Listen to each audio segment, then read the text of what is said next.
Bienvenue à vous sur Teach, votre émission d'enseignement et de maturité spirituelle. Nous sommes dans une semaine de bénédiction. On a commencé une première semaine de bénédiction. Merci Seigneur, il vient de nous donner une deuxième semaine de bénédiction. Vous dites certainement pourquoi j'appelle ça comme ça. C'est parce que nous sommes en train d'étudier l'idée, le concept, la valeur, l'importance, la profondeur, les nuances au sujet du mot bénédiction dans la Bible. On ne veut pas seulement étudier le mot bénédiction, on veut vivre la bénédiction la manière la plus biblique qui puisse être. Donc aujourd'hui, on va aborder particulièrement la question de se dire comment faire pour être béni dans la Bible, dans la vie d'après la Bible. Bien, on fait beaucoup de choses à l'église, vous savez, qui veut balayer pour être béni, qui veut donner de l'argent pour être béni, on fait plein de choses pour être béni dans nos vies. Mais que dit la Bible? Qu'est-ce qu'on peut faire? Certes, je ne vais pas vous proposer une liste exhaustive, mais je vais vous proposer des bases sur lesquelles vous allez bâtir, parce qu'il y a quand même un certain nombre de choses que l'on peut faire, selon la Bible, pour vivre et expérimenter la bénédiction divine dans nos vies. Alors, let's teach. Grandissons ensemble.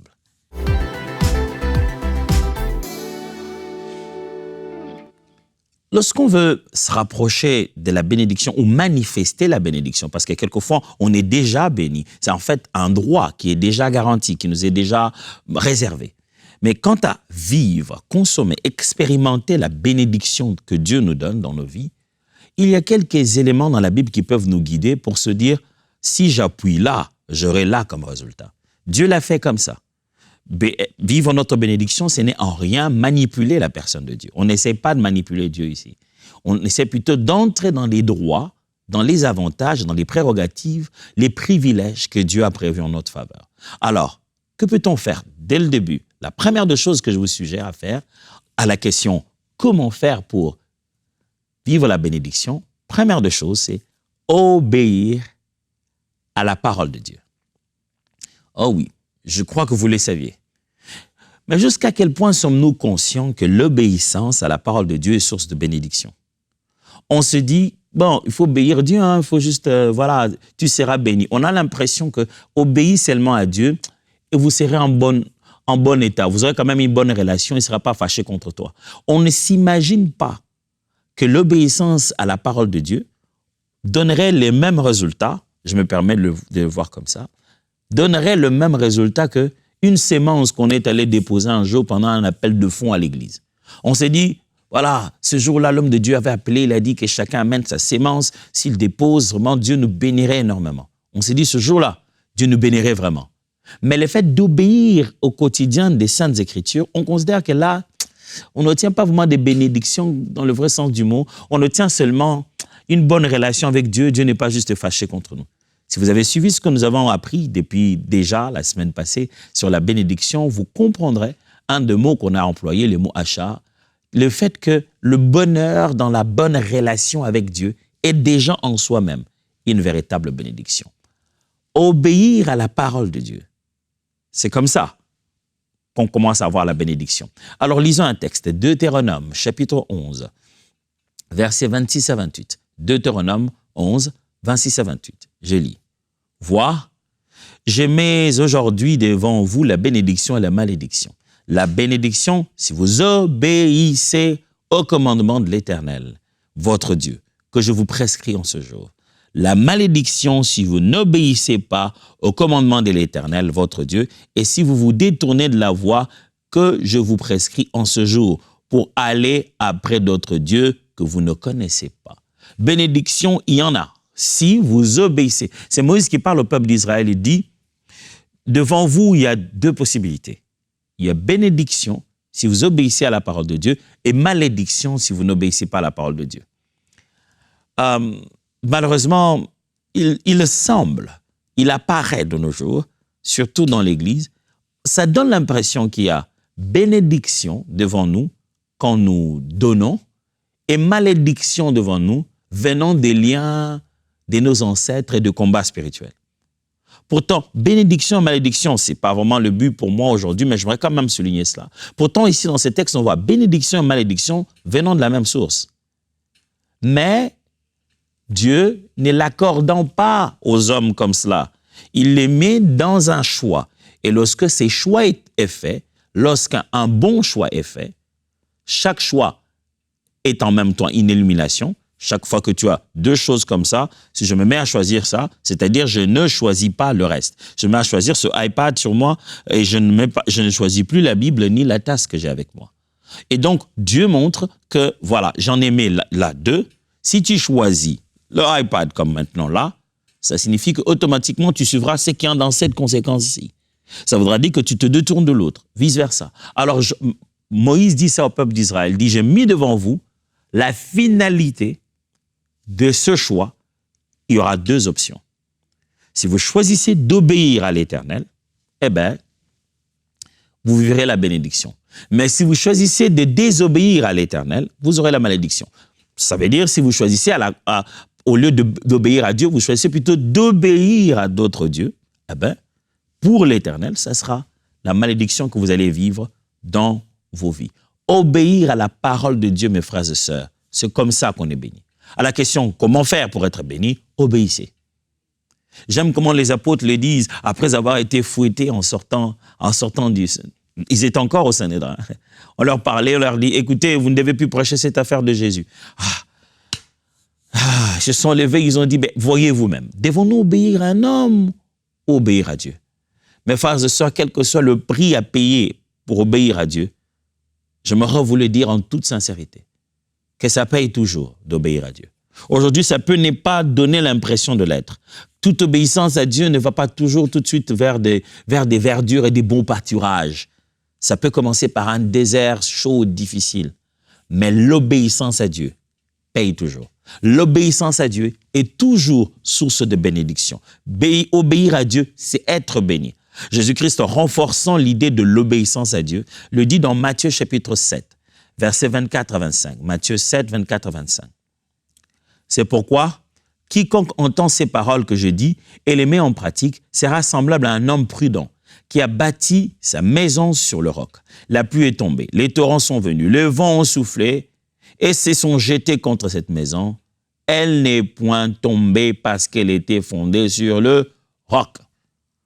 Vous voyez? Il dit, regarde, c'est une personne qui obéit à la parole de Dieu. Regarde comment il est. Il compare. Il dit, c'est comme une maison. Généralement, le langage de la maison, la vie, ça veut parler de la famille, de la vie de cette maison. Je bâtirai une maison à David, je bâtirai une maison à Israël. Ça veut dire ta descendance, ta vie, tout ce qui concerne tous les aspects de ton être. Alors Jésus dit, c'est lui qui obéit à ma parole, regarde à quoi ça ressemble. Tous les aspects de son être ont un fondement solide, de sorte que tout ce qu'il bâtit est bien stable. Il est béni, il prospère parce qu'il obéit à la parole de Dieu. Frères, obéissons à la parole. N'obéissons pas seulement à la parole qui dit prions. Obéissons aussi à celle qui dit gagnons les âmes.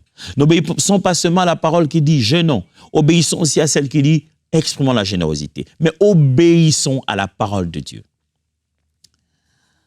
La deuxième des choses, à la question comment faire pour vivre la bénédiction, c'est celle-là. Exercer l'hospitalité. Exercer l'hospitalité est une chose que la Bible recommande beaucoup. J'ai appris une chose dans ma vie, j'ai découvert, je suis sûr que vous serez d'accord avec moi, peut-être, probablement, qui sait. Mais j'ai l'impression que beaucoup de gens vivent les bénédictions divines. Et je vous ai expliqué lors de la semaine passée que les bénédictions ne commencent pas d'abord par la chrétienté. Il ne faut pas d'abord être né de nouveau pour vivre la bénédiction. Israël, jusqu'à aujourd'hui, sans que certains d'entre eux ne connaissent Jésus, vivant toujours leur foi dans l'ancienne alliance, sont toujours bénis depuis la première bénédiction. Et le mot bénédiction, barak, apparaît dans la Bible bien avant toute alliance avec Dieu, de peuple ou quoi que ce soit. Dieu a béni l'être humain. La création, chrétienne ou non chrétienne, Dieu a béni l'être humain. Je veux revenir sur le fait que dans ces principes de l'hospitalité, n'est pas qu'un principe chrétien, mes frères. Quand tu es hospitalier, tu vis la bénédiction. C'est pour ça, vous voyez, même des gens qui ne sont pas chrétiens du tout, mais vous regardez leur vie, vous vous dites, wow, cette personne vit la faveur divine. C'est pourquoi ne confondez pas la bénédiction et le salut éternel.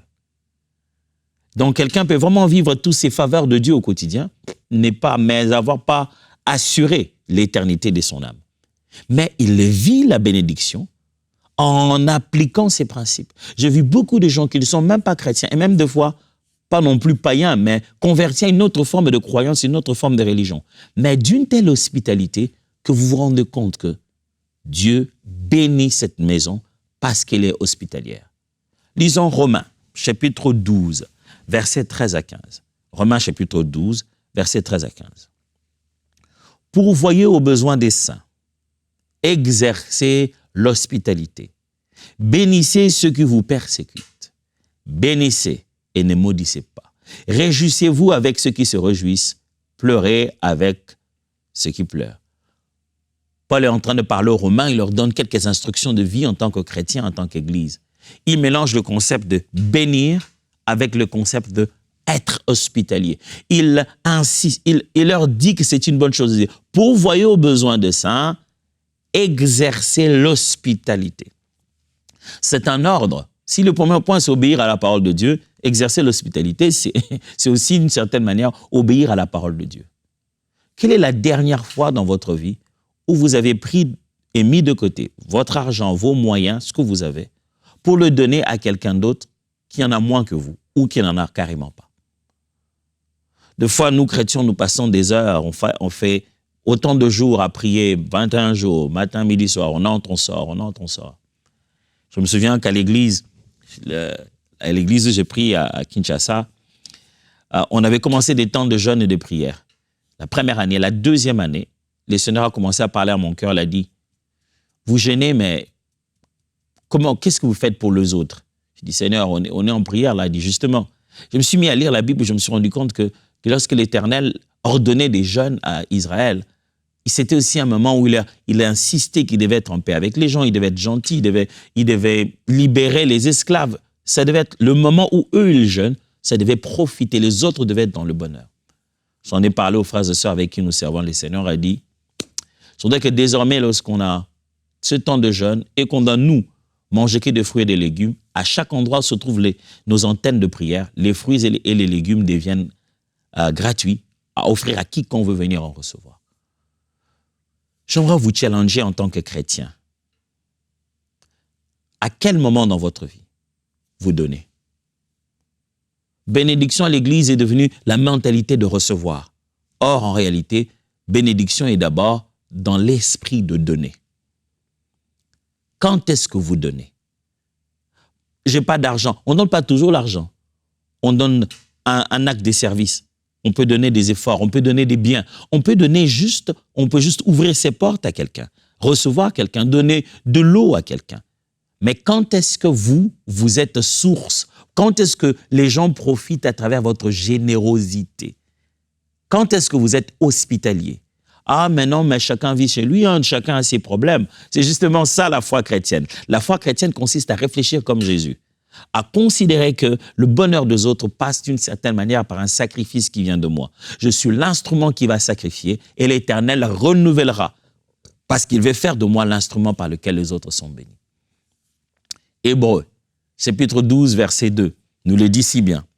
N'oubliez pas l'hospitalité, car en l'exerçant, quelques-uns ont logé des anges sans le savoir. L'homme d'Hébreu parle aux frères et sœurs, il leur dit, je vous ai dit beaucoup de choses, il y a ce détail-là, vous ne devez pas l'oublier, c'est important. N'oubliez pas l'hospitalité, parce que en exerçant l'hospitalité, il dit, quelques-uns ont dû quoi? Loger des anges. Il fait référence certainement à ce qui se passait dans l'Ancien Testament, Abraham, ainsi de suite. Mais il dit, certains ont dû loger des anges. Vous imaginez, quelqu'un est venu chez vous, il dort chez vous, et cette nuit-là, c'est un ange qui habitait chez vous. L'hospitalité. Pas la prière. N'a pas dit pendant un temps de prière, il a eu la visitation d'un ange. Un ange peut vous visiter et vous l'accueillez par hospitalité. Dans Luc chapitre 14, verset 12 à 14, il est dit, il dit aussi à celui qui l'avait invité, lorsque tu donnes à dîner ou à souper, n'invite pas des amis, ni tes frères, ni tes parents, ni des voisins riches, de peur qu'ils ne t'invitent à leur tour et qu'on ne te rende l'appareil. Mais lorsque tu donnes un festin, invite des pauvres, des estropiés, des boiteux, des aveugles, et tu seras heureux de ceux qui ne peuvent pas te rendre l'appareil, car elle te sera rendue à la résurrection de juste. Si vous avez commencé cette étude depuis longtemps avec moi, vous saurez que quand il dit « tu seras heureux », il y a un de mots pour « béni » qui signifie « heureux ». Jésus dit ceci, tu donnes un festin, tu veux rendre disponibles tes biens pour que les gens en jouissent. Ne va pas chercher des gens qui ont les moyens de faire de même pour toi. Cherche ceux qui ne pourront jamais te le rendre dans leur vie. C'est à eux que tu dois faire un geste comme ça. Et qu'est-ce qui se passe? Toi, tu seras heureux. Le bonheur revient chez toi. N'est-ce pas? La Bible le résume en disant, il y a plus de bonheur à donner qu'à recevoir. Nous sommes en train d'étudier, si vous le savez, comment faire pour être béni. Si vous vous réveillez un matin, vous dites, OK, je vais être béni. Qu'est-ce que je dois faire? Notre réflexe naturel, c'est, je dois prier Dieu, bénis-moi. Absolument d'accord. La Bible le dit, que nous devons faire connaître nos besoins à Dieu. Après avoir prié, vous ferez quoi? Jeûner peut-être? Pourquoi pas, si c'est un exercice spirituel dont vous avez besoin. Mais alors, on ferait quoi d'autre? Depuis qu'on a commencé, je suis en train d'implémenter encore cette idée de comment faire pour être béni. En vous réveillant le matin, quelles sont les actions? Quelle direction vous devez aller dans votre vie pour pouvoir voir la manifestation de la bénédiction dans votre vie? Alors, j'ai parlé premièrement, quand on veut être béni, il faut obéir à la parole de Dieu. Et puis, j'ai dit, il faut exercer l'hospitalité. Et maintenant, troisièmement, il faut honorer les parents. Ces êtres qu'on appelle parents, qui nous ont mis au monde, Dieu a fait les choses telles qu'une grande partie de notre bénédiction les est attachée. Quel que soit leur visage, quelle que soit leur taille, quelle que soit leur vie, quel que soit leur degré de détachement avec Dieu, qu'ils connaissent Dieu ou pas, ces personnes-là par qui Dieu t'a fait exister, l'honneur que tu leur rends est une grande source de bénédiction. Mais tu dis ça, Faratom, je n'ai pas d'argent à leur donner. Je ne parle pas d'argent. La Bible parle d'honorer d'abord, c'est-à-dire de les mettre dans des conditions où ils le sentent qu'ils sont heureux d'avoir un enfant. Quelquefois, l'honneur ne passe même pas parce que tu leur donnes. Ça passe simplement par ta propre réussite dans la vie.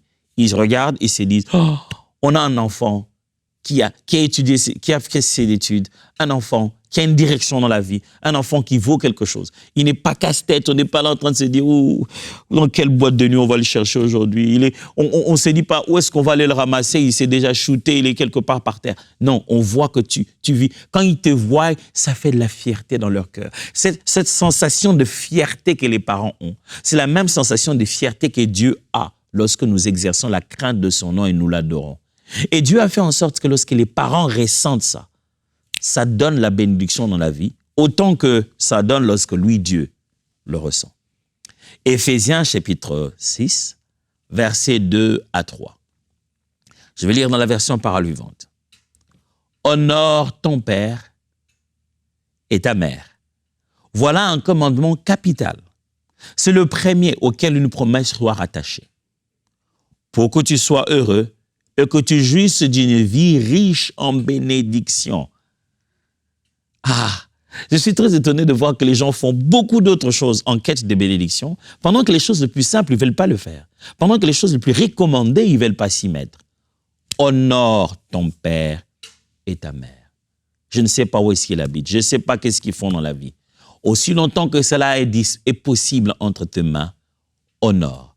Honorer, comme je dis, ce n'est pas nécessairement donner beaucoup d'argent ou quoi que ce soit. Des fois, c'est appeler. Des fois, c'est s'inquiéter. Des fois, c'est passer derrière en leur faveur, s'occuper d'eux. Même pas que vous avez même pas parlé, mais tu as eu le temps de te rassurer que ce dont ils avaient besoin, ils l'ont eu. Ah, mais tu dis ça très bien, tu sais, mon frère, les gens, les êtres humains ne se rassasient jamais. Aujourd'hui, tu fais ça, ils vont en demander encore plus. Hey, quoi faire? On est des êtres humains. La Bible sait qu'elle te demande à toi, c'est de les honorer. Quand ils sont devant toi, quand ils sont loin de toi, ton langage, ta façon de parler, ta façon de les respecter, ils se sentent honorés. Quand ils viennent chez toi, ils se sentent honorés. Quand vous parlez, quand tu leur écris, quand vous parlez au téléphone, ils se sentent honorés. Même s'ils n'ont pas le plus bel habit, mais ils continuent à être ton père, ta mère. Et quand ils sont devant toi, ils savent qu'ils sont devant leur fils. Ils ressentent cette aisance, ce plaisir, ce bonheur d'être honoré. Quand ils ressentent ça, bénédiction directe. Alors, je vais vous encourager. En couple, parlez-en. Dites à votre femme, comment pouvons-nous honorer nos parents? Dites-le à votre mari. Je pense qu'on devrait honorer nos parents. Qu'est-ce qu'on doit faire? Est-ce qu'il faut qu'on leur paye un voyage quelque part, qu'ils aillent se reposer? Est-ce qu'il faut qu'on leur fasse un cadeau, quelque chose qui restera là? Est-ce qu'il faut qu'on prenne quelque chose en charge en leur faveur? On prenne quelqu'un pour commencer à les aider à la maison? Est-ce qu'il faut qu'on leur amène nos petits-enfants chaque semaine, rien que pour qu'ils puissent le voir et qu'ils jouent là avec papy et mamie? Faites quelque chose qui honore vos parents et vous serez très étonnés. Sans prière, sans jeûne, comment vous allez être bénis. Enfin, la quatrième des choses, c'est faire l'œuvre de Dieu. Mes frères et sœurs, l'œuvre que nous faisons pour le Seigneur, c'est mettre au service du Seigneur et source de bénédiction. Et la parole de Dieu est remplie des exemples, des orientations qui montrent que le fait de servir Dieu est source de grandes et alors de grandes bénédictions. Paul le dit si bien qu'en effet, la piété est source de grandes richesses si cela se suit de contentement. Nous sommes riches en nous contentant de ce que nous avons. Servir Dieu est source de bénédiction. Pourquoi? Parce que s'il n'y avait pas de bénédiction dans le service de Dieu, il n'y aurait pas eu d'escrocs. Vous ne trouvez d'escrocs que dans un domaine florissant. Vous ne trouvez d'escrocs que dans un domaine où il y a des possibilités. Depuis la Bible, depuis l'époque de Paul, Paul dit, attention, il y en a d'autres au milieu de vous qui ne prêchent pas la parole de Dieu pour la vérité. Et j'aime comment il dit. Il dit, ils ont des paroles mensongères et ils ont pour Dieu leur propre ventre. C'est-à-dire, ils sont en train de prêcher parce qu'ils savent que derrière la prédication, ils peuvent se retrouver avec quelque chose. Dans l'œuvre que nous sommes en train de faire, dans ces milieux de servir le Seigneur, il y a une grande bénédiction. Et ce n'est pas d'abord la prospérité matérielle. Souvenez-vous, je vous ai appris certains termes au sujet de la bénédiction. Il y a le shalom, l'achar, le barak. Vous vivez, le fait de servir Dieu procure dans votre propre cœur un sentiment d'aisance, de plaisir, de plénitude, de complétude, de paix, de shalom. Vous savez, c'est qu'a toujours été un de mes plus grands défis dans la Bible. Je prie et je pense à ça durant toute ma vie. Je m'imagine vieux. Je n'arrive pas à imaginer encore à quoi je ressemblerais vraiment. Mais j'ai quand même vu que je commence à avoir quelques barbes blanches. Peut-être que je serais tout blanc. J'aurais la barbe blanche partout, les cheveux seraient blancs. Mais il y a une chose qui revient chaque fois dans ma vie, à laquelle je pense chaque fois. Est-ce que je serais capable un jour de dire « Tout est accompli » ? Est-ce que je serais capable avec fierté et aisance de dire un jour « C'est fait, tout est accompli ». C'est fait. Ce que je devais faire, je l'ai accompli. Là où je devais aller, je suis allé. Dieu m'a fait grâce, m'a relevé, m'a pardonné quand je n'ai pas pu le faire. Mais je finis ma course en disant « Je gardais la foi, j'ai combattu le bon combat. » Et voilà, je finis ma course. Je me pose toujours cette question. Est-ce qu'après que j'ai travaillé, après que j'ai donné mes efforts, après que j'ai pris des risques, j'ai fourni autant d'efforts, je serais capable de dire, c'est fait. Je l'ai fait. C'est comme ça que j'aimerais finir ma vie. Je ne veux pas finir ma vie entouré de tous les moyens du monde et perdant le sens de mon existence et incapable de rendre un rapport digne. J'aimerais finir ma vie en disant, là où il fallait aller, je suis allé. Là où il fallait donner, je donnais. Là où il fallait perdre, j'ai perdu. Là où il fallait laisser partir, j'ai laissé partir. J'ai dit, tout le temps, je me dis, aujourd'hui, je suis vu à la télé, comme vous le voyez, vu là par-ci, par-là, connu à gauche, à droite. Je prie tout le jour Dieu, que mon cœur ne s'attache à aucune de ces choses. Et que le matin, il me dit, écoute, Tom, je te vais à la forêt, des gens meurent. Et que je prenne tout ce qui est autour de moi, tout ce qu'il m'a demandé d'avoir, et que j'aille dans la forêt. Sans me soucier de carrière, sans me soucier de l'image, sans me soucier de toutes ces choses-là. Je ne voudrais jamais avoir à me soucier plus de ce que Dieu fait à travers moi que de Dieu, le Seigneur qui est en train de conduire ma vie. Parce que je sais que tout ce que je suis, je le suis par sa grâce. Frère, je vais vous poser une question. Est-ce que vous servez le Seigneur? Servir le Seigneur dans sa maison est une si grande bénédiction. Jésus-Christ appelait ça sa nourriture. Lisons ça justement. Dans Jean chapitre 4, verset 34. Jean 4, 34. Il est dit ceci. Jésus leur dit, ma nourriture est de faire la volonté de celui qui m'a envoyé et d'accomplir son œuvre. Les disciples sont venus et ils étaient allés chercher à manger. Il dit, mais qu'est-ce qu'il y a? Maître, on a amené à manger. Il dit, oh, moi j'ai eu à manger d'une nourriture que vous ne connaissez pas. Jésus, quand il accomplissait la volonté du Père, il dit, c'est moi qui suis rassasié. Moi, je fais, mais c'est moi qui suis rassasié. Je consomme. En faisant l'œuvre de Dieu, vous consommez une nourriture qui remplit vos cœurs. Alors, je vous pose une question. Qu'est-ce que vous faites pour Dieu? Qu'est-ce que vous faites comme œuvre de Dieu? Dans quoi vous êtes? Oh, je ne suis pas en train de dire que vous devez aller prêcher, vous devez aller... Non, mais quelle est la chose qui, lorsque vous allez vous asseoir, vous allez dormir le soir, vous dites, Dieu, tu voulais que je le fasse. C'est pour ça que tu m'avais créé. C'était ça ma mission. Voici mon rapport et que la gloire te revienne. Si vous n'en avez pas, priez. Je sais que les églises sont décevantes. Je sais que les ministères ont des problèmes. Je sais que vous trouverez toujours... On n'est pas parfait. Mais Jésus maintient son église. Les humains ne sont pas parfaits. Mais les corps du Christ, le Seigneur ne fait que travailler dessus. Et c'est pour ça qu'il y a des dons pour perfectionner les saints. Alors, vous n'avez pas besoin de chercher un endroit où tout le monde est parfait, parce que vous ne le serez pas. Un homme a dit, si vous trouvez un endroit où tout le monde est parfait, vous allez les gâter. Vous allez les rendre imparfaits. Simplement, j'aimerais insister. Servons le Seigneur. Mettons-nous à servir Dieu. Certains le servent par leur bien, d'autres par leur disponibilité, d'autres par les différents talents qu'il a mis entre leurs mains. Mais ne vivez pas votre jour comme ça, semaine après semaine, sans être capable de dire à Dieu, tout est accompli. Ce que tu attendais de moi, je le fais. Ce que tu veux que je fasse, je le fais. Au quotidien, je grandis, j'accomplis ma tâche. Je fais ce qui fait avancer le royaume. À quel moment vous devenez, vous, un agent du royaume? C'est ça le secret de la bénédiction. Alors, je crois que vous m'avez bien compris. J'en ai donné que 4. On peut en avoir plus. Mais mon plus grand souhait, c'est que vous soyez réellement, viviez réellement la bénédiction de l'Éternel. Et vous avez vu, ça passe par ces 4 choses aussi. Les parents, qui auraient pu l'imaginer? Rapprochez-vous de vos parents, honorez-les. Et vous vivrez la bénédiction de l'Éternel. Ce n'est pas seulement ça, c'est aussi l'obéissance à la parole de Dieu. Mais c'est aussi, je viens de vous le dire, faire l'œuvre du Seigneur, source de bénédiction, exercer l'hospitalité. Parce que ça commence d'abord par donner avant de recevoir.